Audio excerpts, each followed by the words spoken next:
반갑습니다. 방금 소개받은 박혁입니다. 오늘 우리가 보고 있는 이 요한복음 21장, 사실은 다른 복음서에는 나오지 않는 부분이기도 합니다. 십자가에서 돌아가시고 부활하신 후에 요한복음에서는 세 번째 제자들에게 나타나서 하신 일들을 소개하고 있는 일화입니다. 20장 19절부터 보면 첫 번째로 나타나시고 제자들이 모여있는 한 제자의 집에 오셔서 너희에게 평강이 있을지어다. 그리고 그들을 향해서 숨을 내쉬면서 성령을 받으라. 너희가 누구의 죄든지 사하면 사하여 줄 것이요 누구의 죄든지 그대로 두면 그대로 있으리라는 죄사함의 원리를 말씀하셨습니다. 두 번째 나타나신 것은 26절, 여드레 지나서 첫 번째 나타나셨을 때 그 자리에 없었던 도마가 의심의 말을 했을 때 부활하신 자신의 모습을 보여주고 또 확인시키시면서 도마의 신앙 고백을 받으시죠. 그리고 너는 나를 본고로 믿느냐, 나를 보지 못하고 믿는 자들은 복되도다라고 말씀하셨을 때였습니다. 그리고 오늘 나눈 말씀은 세 번째로 나타나셔서 나타나신 사건입니다. 디베랴 호수라고 되어 있는 갈릴리 호수에 베드로와 디두모라 하는 도마, 그리고 갈릴리 가나 사람 나다나엘, 세베대의 아들들과 또 다른 제자 둘이 함께 있더니라고 21장 2절에는 적혀져 있습니다. 예수님은 이렇게 7 제자들이 함께 있는 곳으로 가셨습니다. 예수님이 유다에 의해서 팔려 붙잡히고 대제사장 가야바의 뜰 안으로 들어가시고 베드로는 종과 아랫사람들이 쬐고 있는 그 불 함께 추위를 달래고 있습니다. 불가에서 닭이 울기 전 3번 예수님을 부인하게 되죠. 네가 나를 3번 부인하리라 라고 마태복음과 누가복음, 요한복음 이렇게, 그리고 마가복음에는 2번 울기 전이라고 기록하고 있지만 3번 부인하리라는 말은 다 동일하게 적혀져 있습니다. 베드로는 예수님을 3번 부인하고 십자가에서 죽으신 예수님을 경험하고 또 부활하시고 무덤에서 떠나신 것을 베드로가 경험합니다. 모두 공생의 기간 중에 예수님께서 말씀하신 모든 것들을 경험하는 베드로였죠. 예수님이 붙잡히시기 전에 모든 제자들과 함께 죽을지언정 예수님을 부인하지 않겠다고 호기롭게 대답한 때가 있었습니다.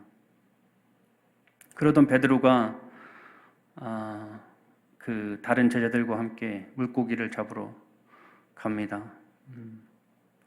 베드로가 먼저 간다고 했을 때 재미있게도 다른 제자들도 함께 가겠다고 나가죠. 배에 올라서 밤이 새도록 고기를 잡으려고 그물도 던지고 했지만 애썼지만 아무것도 잡지 못했습니다.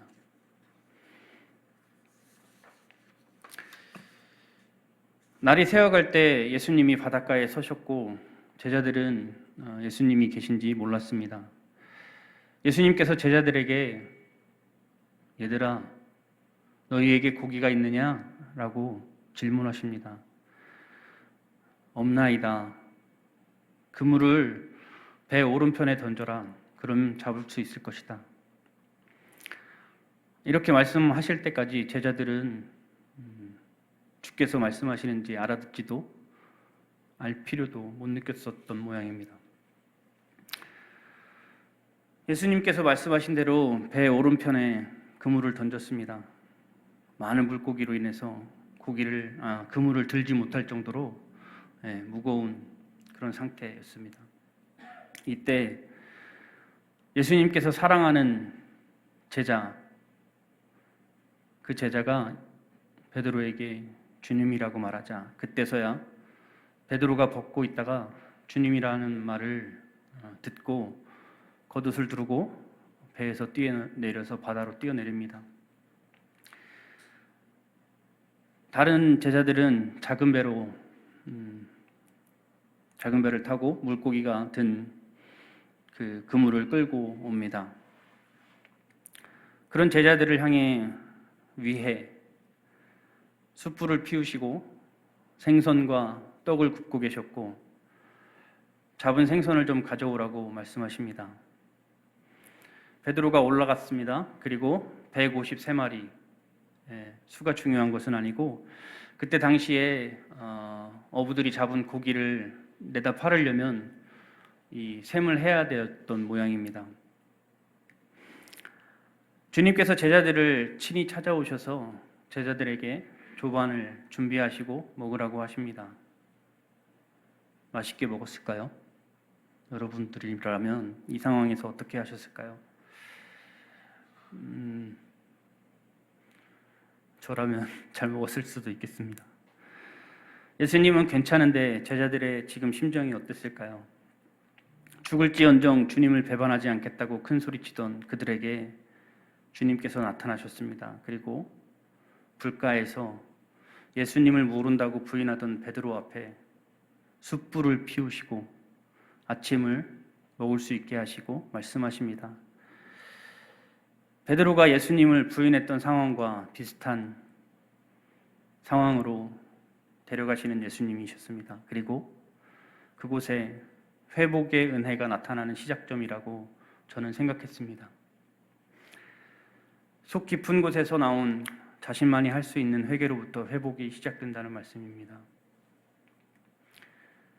마태복음 26장 75절 말씀에 이에 베드로가 예수의 말씀에 닭 울기 전에 내가 3번 나를 부인하리라 하심이 생각나서 밖에 나가서 심히 통곡하니라. 이렇게 3번 부인했던 베드로에게 예수님께서 질문을 하고 베드로는 대답을 합니다. 요한의 아들 시몬아, 네가 이 사람들보다 나를 더 사랑하느냐? 주님, 그러하나이다. 내가 주님을 사랑하는 줄 주님께서 아시나이다. 내 어린 양을 먹이라. 두 번째, 요한의 아들 시몬아, 네가 나를 사랑하느냐? 주님, 그러하나이다. 내가 주님을 사랑하는 줄 주님께서 아시나이다. 내 양을 치라. 요한의 아들 시몬아, 네가 나를 사랑하느냐? 내 양을 먹이라. 그렇지만 이전에 주님께서 3번 네가 나를 사랑하느냐라고 물으시니까 베드로가 근심한다고 말하고 있습니다. 주님께서 모든 것을 아시오매 내가 주님을 사랑하는 줄 주님께서 아시나이다. 내 양을 먹이라 라고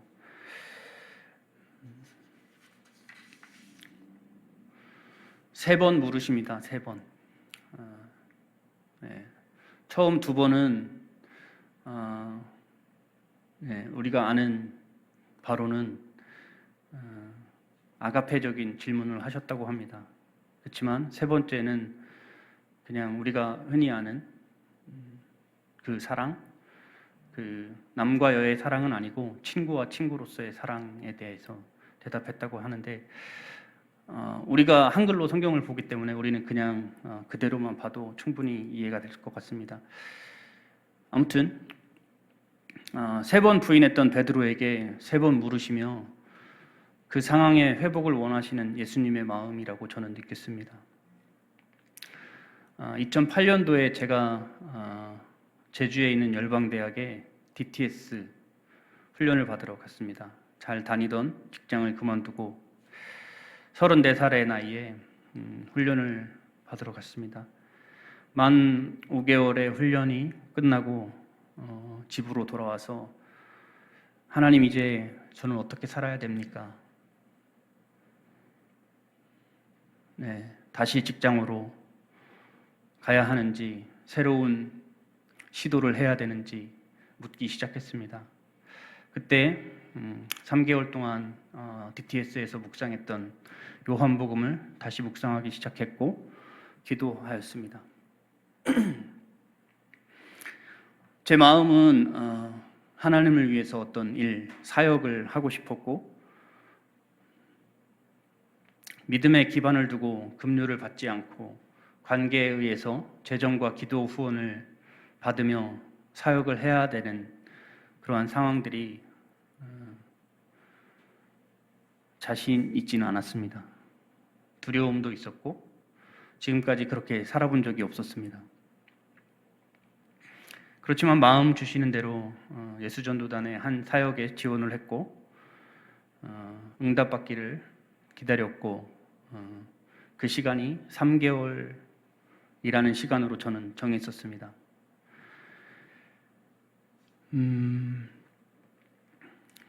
3개월이라는 시간을 정하고 그 정한 주간에 금요일까지 응답이 없으면 저는 다시 예전에 하던 대로 직장에 다니는 것들을 하겠다고.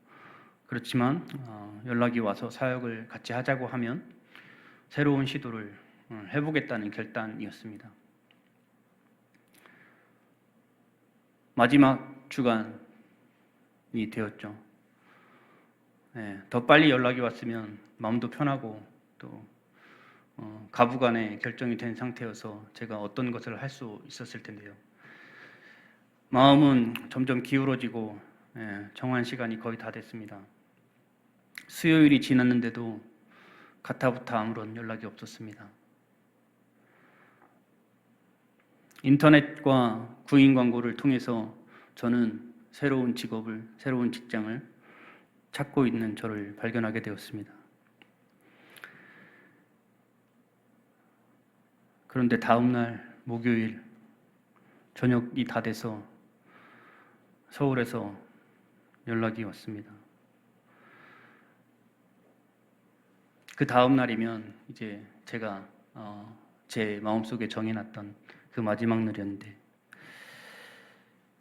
전화해서 말하기는 죄송합니다가 먼저였습니다. 왜냐하면 저희 사무실 간사들이 선교지에 방문하느냐고 사무실에 아무도 없어서 연락할 방법이 없었습니다. 그래서 이제 연락드려서 죄송합니다. 같이 사역하실 수 있으시겠습니까? 그렇게 물었어요. 와, 좀 일찍 아니면 이런 생각들이 들기도 했고 내심 원하는 답을 듣기는 했지만 또 다른 두려움들이 엄습을 했습니다. 과연 내가 그런 삶을 살 수 있을까? 저 자신을 알기 때문에 더 그랬던 것 같습니다. 그때 주신 말씀이 오늘 여러분과 나누고 있는 이 말씀입니다. 훈련을 받고 왔는데 믿음은 없고 믿지 않는 가족들은 직장생활 잘하다가 그만두고 제주도에 가서 잘 지내고 왔으면 이제 새로운 직업을 갖든지 아니면 같은 직업을 갖든지 직장에서 돈을 벌든지 결혼을 하고 자식을 낳고 사람들이 흔히 하는 그런 삶을 살아야 되지 않겠냐라는 어떤 느낌의 시선, 그리고 교회도 마찬가지로 중학교 때부터 청년 때까지 교회에서 잘 키워주고 잘 훈련 받았는데 교회에 할 일도 많고 사람은 없는데 교회를 잘 섬기면 되지, 돈도 안 주고 일 시키는, 그런데 뭐하러 가서 하느냐라는 식의 어떤 걱정 플러스 조소, 이런 것들이 그분들은 말하지 않았지만 저는 그렇게 느꼈습니다.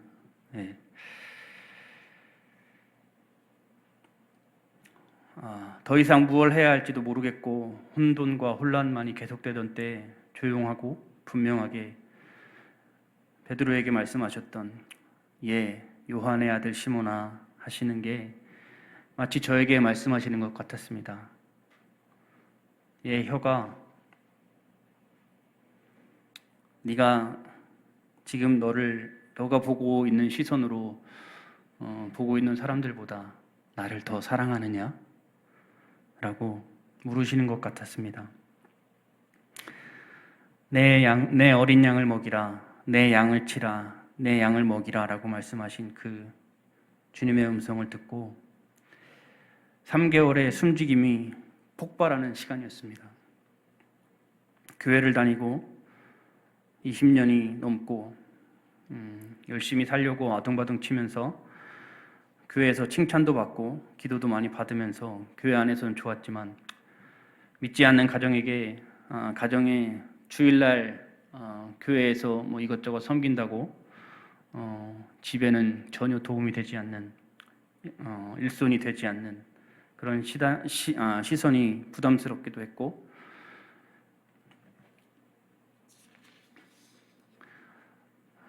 이제는 교회도 편하지 않은 그런 묘한 느낌을 받으면서 지나간 3개월 그 시간은 어떤 시간보다 길게 느껴졌던 터널 같은 시간이었습니다.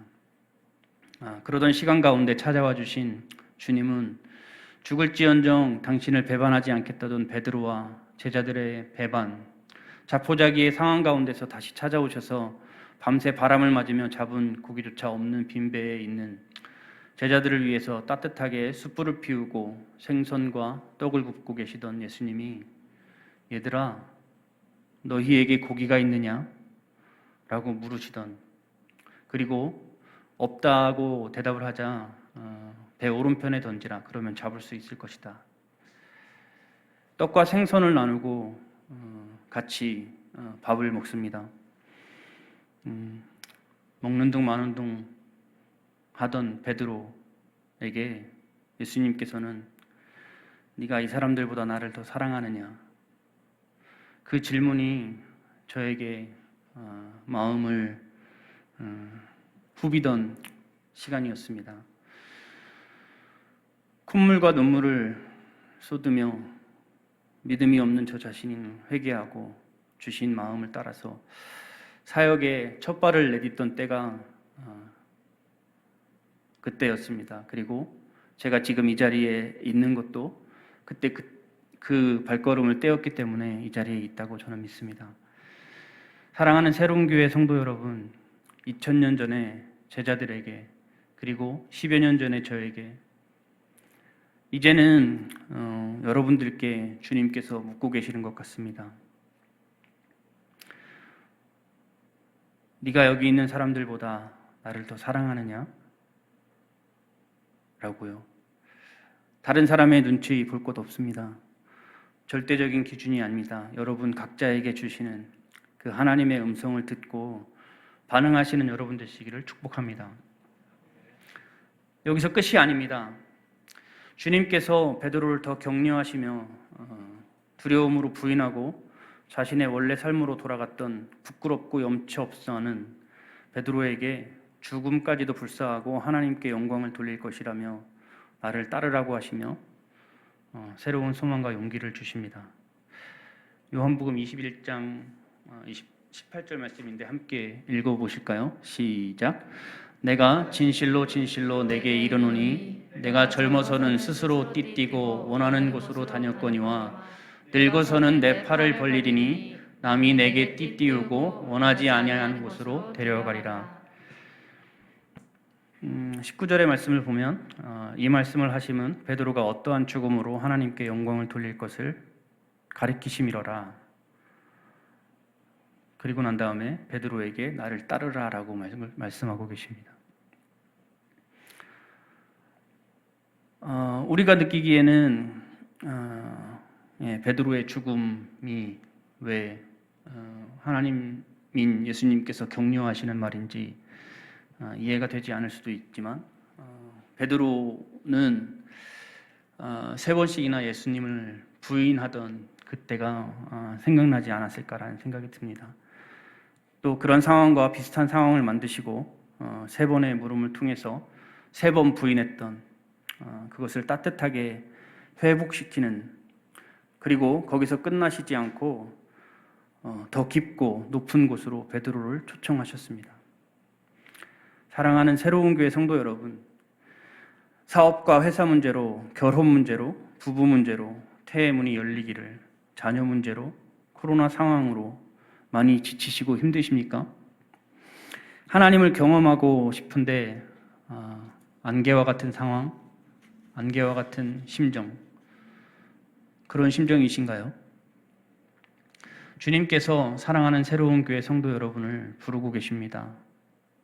요한의 아들 시몬아 부르셨던 그 따뜻하신 하나님의 아들 예수 그리스도께서 채찍과 가시관을 쓰시고 골고다의 십자가를 지고 오르시고 십자가에 달려 돌아가셨던 그분이 사흘 만에 부활하셔서 지금 우리 앞에 서셔서 묻고 계십니다. 그리고 말씀하고 계십니다. 내가 여기 있다고.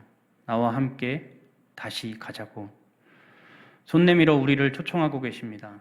사랑하는 성도 여러분, 우리 그분과 함께 가지 않으시렵니까? 그 길이 어떤 길인지 저도 모르겠습니다. 저에게 주신 길과 여러분 각자에게 주신 길은 다를 것이고 이미 말씀하셨다고 저는 믿습니다. 그리고 계속해서 주께서 말씀하고 계시는 것을 나를 따르라고요. 우리를 초청하시는 예수님과 다시 예수님과 힘찬 걸음을 내딛는 여러분 되시기를 축복합니다. 잠깐 저희의 상황을 말씀드리겠습니다. 그리고 기도하고 마치도록 하겠습니다. 제가 5월에 도미니카 공화국에 다녀왔습니다. 부활절 이후에 저희 이제 팀원들과 같이 기도해 주시는 분들과 오순절 기간을 기도하다가 마지막 열흘을 IT를 향해서 IT에 직접 들어가지 못하니까 기도하고 오면 좋겠다 해서 국경 지역에 방문하고 싶어서 이제 저희들이 도미니카 공화국에 갈 때마다 들르는 저희 YOM 베이스 한국인 선교사님이 운영하고 계시는 베이스에 이제 숙소를 요청해서 거기에 갔는데 IT 형제자매들이 훈련을 받고 또 성경을 공부하기 위해서 이 베이스에서 있는 것들을 보고 함께 IT인들만의 예배와 그 모임이 있다고 해서 함께 예배하고 또 말씀을 나누면서 저희가 가진 비전들을 쉐어하는 시간들이 있었습니다. 이 친구들이 여러 명이 여기에 있는 친구들이 다는 아니지만 아무튼 IT에서 넘어와서 이렇게 좋은 환경에서 훈련받고 있는 친구들이 있었습니다. 그리고 그 중에 두 형제가 운전을 도와주고 한 형제는 통역을 도와주고 해서 국경 지역에 이렇게 몇 군데를 다녀왔습니다. 이곳은 저 선교사님이 운영하는 것 중에 사역하시는 것 중에 이제 마이크로 파이낸싱 적은 돈을 빌려주고 다시 이제 회수하는 그런 사역을 하고 계시는데요. 그런 데도 방문했고요. 또 다른 선교사님을 방문하기도 했습니다.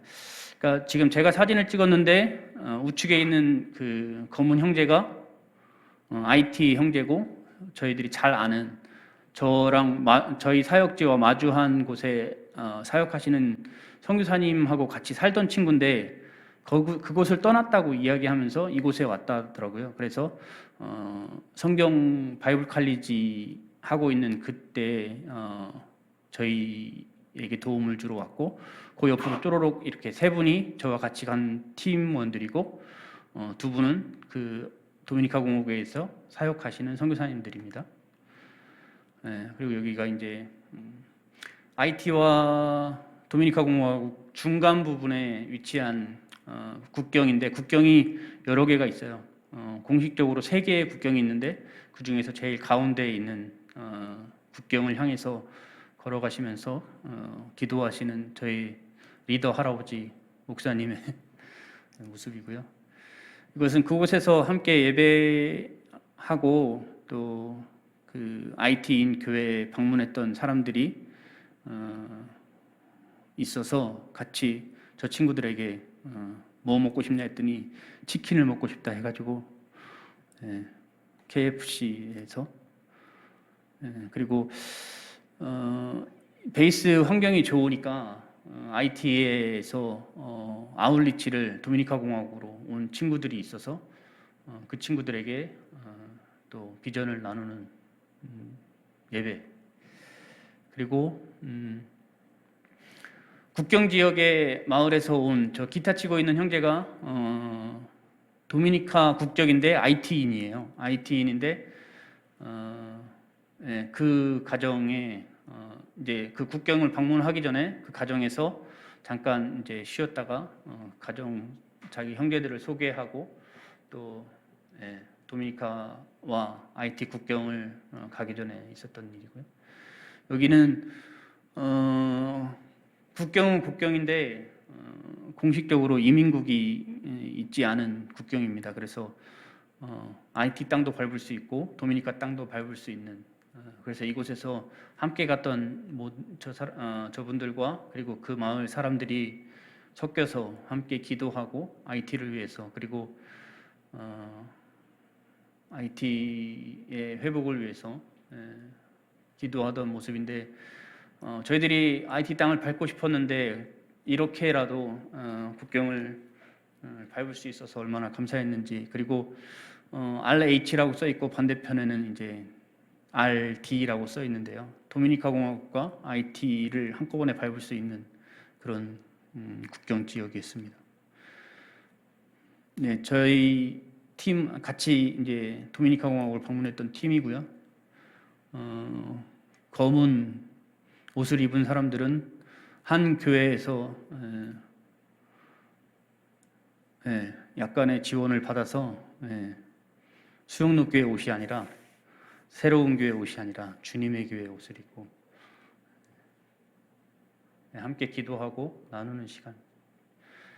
IT 현재 상황은 70개 이상, 약 150개까지도 이야기하고 있습니다. 갱단들이 도시와 도로를 장악을 하고 있습니다. 그리고 납치가 성행을 하고 특별히 한국인 선교사님들이 잡혀가지고 협상을 하고 있었어요. 근데 그때 대통령이 암살되는 게 겹쳐가지고 전국이 안 좋았고 그때 저희에게 이제 IT 선교사님들이 IT에서 나갔으면 좋겠다라고 외교부의 그 대사들이 그때 이야기를 했습니다. 정권이 바뀔 때까지는 안정이 될 것 같지 않다. 그래서 나갔으면 좋겠다. 계속해서 전국의 불안하고 정치, 경제, 사회 전반의 어려움 그리고 대통령이 피살된 이후에 대통령 권한을 할 수 있는 두 번째 사람이 대법원장이었는데 대법원장이 코로나가 확진돼서 죽었어요. 그리고 총리가 그 다음인데 총리는 이제 임기가 끝나서 다른 총리가 지명이 되고 승인을 앞두고 대통령이 죽어서 그 다음에 누가 어떻게 이 사태를 해야 될지 모르는 상황까지도 됐습니다. 저희가 IT를 향해서 기도를 부탁드리는 것은 폭력, 무질서, 살인, 납치, 강간으로 지쳐가고 있는 IT 땅 가운데 하나님의 자비와 은혜가 임하게 그리고 주께서 시작하신 회복이 멈추지 않도록 어둠 속에서 비친 주님의 빛으로 악이 드러나게 하시고 정오의 빛 같은 진리가 빛나게 하소서. 정부를 지배하는 어둠의 세력을 묶고 경건하지 않은 법, 신념 활동들이 그 활동들을 변질시키려는 적그리스도의 세력을 묶어주시고 하나님을 경외하고 회개하고 예배, 거룩한 영이 IT를 덮을 수 있도록 그리고 거룩한 변화가 계속해서 속히 일어날 수 있도록 선교사님들의 납치 그리고 대통령의 암살, 갱들의 전쟁, IT의 치안이 계속 이렇게 좋지 않은 상황이 있습니다. 거기에 얼마 전에 난 지진 그리고 이 시기가 되면 계속해서 올라오는 저 허리케인 계속되는 상황입니다. 아까 말씀드린 대로 한국 정부에서 종교 활동으로 IT에 입국을 사실상 금지한 상태입니다. 왜냐하면 위험하니까 정부가 책임져 줄 수 없다. 너네들이 왔으니까 너네들이 알아서 안전을 지킬 수 없기 때문에 나가는 게 좋다. 이렇게 이야기했습니다. 그래서 저희들이 한국에 돌아오고 이제 교회의 이제 선교부 목사님께서 이미 오래전부터 그 콜롬비아의 선교사로 계시던 분이었기 때문에 IT 상황을 알고 계셨고, 또 도미니카 공화국에서 1년 동안 안식년을 하시면서 도미니카에 있는 형제와 목사님들을 훈련하시는 일들을 하셔서 IT와 도미니카 상황을 잘 아시는 분이셨어요. 그래서 저희에게 도미니카로 IT가 안정될 때까지 좀 거주지를 옮기면 어떻겠냐라고 하셨고, 그게 작년 12월이었습니다. 근데 제가 싫다고 했어요. IT가 저희들의 땅 같다고. 그리고 나서 그러면 일단 그렇게 알겠다. 나중에 다시 이야기하자 하고 나서 제가 이제 여기를 도미니카 공화국을 다녀온 거예요. 그리고 이제 급박하게 도미니카로 가겠다는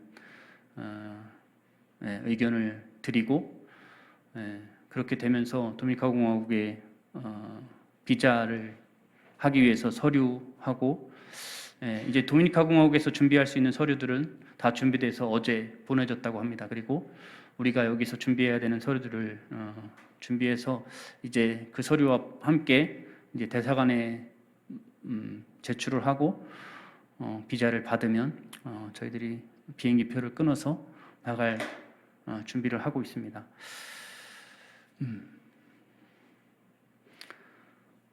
이게 그 얘기고요. 이제 한국에서의 시간이 엄청 많지는 않은 것 같습니다. 그래서 이삭이, 여름이, 노아가 한국에서 지내면서 누릴 수 있는 한국을 누리고, 또 주님이 주시는 그 평안 가운데 있기를 기도해 주시면 좋겠고요. 지금 IT에 저희와 함께 지내던 선교사님들이 저희의 짐을 처분하고 계십니다. 정리가 잘 될 수 있도록, 그리고 필요한 곳에 그것들이 잘 흘러갈 수 있도록, 그리고 계속되는 불안감 속에 선교사님들의 마음과 평강을, 그리고 안전을 지켜주시도록. 도미니카 공화국은 스페인어를 사용합니다. 저희 아내는 이제 영어를 잘하기 때문에 스페인어를 습득하는데 큰 어려움이 없을지 모르겠지만, 저는 생존 영어를 하기 때문에 참 쉽지 않은 그렇지만 재밌게 하는 편이에요. 현지인들하고. 그래서 여기 역시 다른 언어를 배우게 될 때 재미있게 잘 배울 수 있도록, 그리고 집중할 수 있도록 기도해 주시면 좋겠고, 또 도미니카에 계신 아까 그 사진에서 보신 선교사님께서 또 집도 지금 알아봐 주셔서 한 집을 가계 예약을 해놓은 상태입니다. 그래서 순적하게 잘 진행되는 것 같지만, 그럼에도 하나님께서 계속해서 도우시도록 여러분들께서 기도해 주시면 좋을 것 같습니다. 마지막으로 제가 이 주 예수를 믿으라, 그리하면 너와 내 집이 구원을 받으리라 라는 말을 학창 시절에 집에서 학교 다니면서 저희 이제 고아원에 큰 글씨로 이렇게 써져 있는 것을 읽고 다녔어요. 이제 제가 9남매 중에 막내거든요. 맨 위에 형님이 계시고 누님이 7분이 계세요. 그리고 제가 막내인데 저희 형님 가정과 저희 가정, 형제 가정만 교회를 다니고, 누님들과 부모님은 교회를 다니지 않을 뿐더러 예수님을 안 믿으시고 계시는데 부모님을 위해서 특별히 기도해 주시고 가족들이 구원받을 수 있도록 기도해 주시면 좋을 것 같습니다. 제가 기도하고 마치도록 하겠습니다.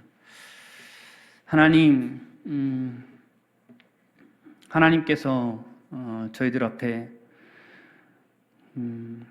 날마다 함께하여 주시고 또 복 주시고 잘 살아갈 수 있도록 할 뿐만 아니라 하나님의 복음을 위해서 살 수 있도록 살아가도록 권면하고 계십니다. 특별히 오늘 예수님 상심하고 또 자존감 떨어져 있을 베드로와 제자들에게 따뜻하게 다가오셔서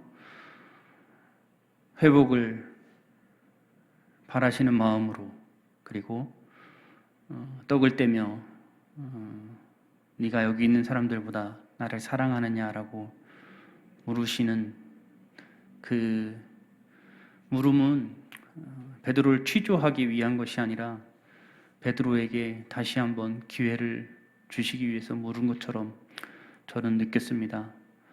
여기 계신 분들 마찬가지로 그렇게 다가오셔서 우리의 상황과 환경 그것이 중요한 것이 아니라 나를 사랑하느냐라고 묻고 계신 그 예수님을 사랑하는 것이 우리에게 중요한 것임을, 그리고 거기서 멈추지 않고 나를 따르라 라고 말씀하고 계시며 내 양을 먹이라고 하고 계십니다. 그런 예수님의 질문에 반응하는 저희들 되기를 소원하고, 계속해서 새로운 교회 안에 목사님과 하나가 되어서 하나님 나라를 확장하는 귀한 교회 될 수 있도록, 성도님들 될 수 있도록, 목사님 될 수 있도록 축복하여 주시옵소서. 제가 전한 것 중에 잘못된 것 있으면 성령의 불로 소멸하여 주시고 온전히 하나님 기뻐하신 것들이 사람들에게, 성도들에게 남겨질 수 있도록 인도하여 주시고 감사드리고 예수님의 이름으로 기도합니다.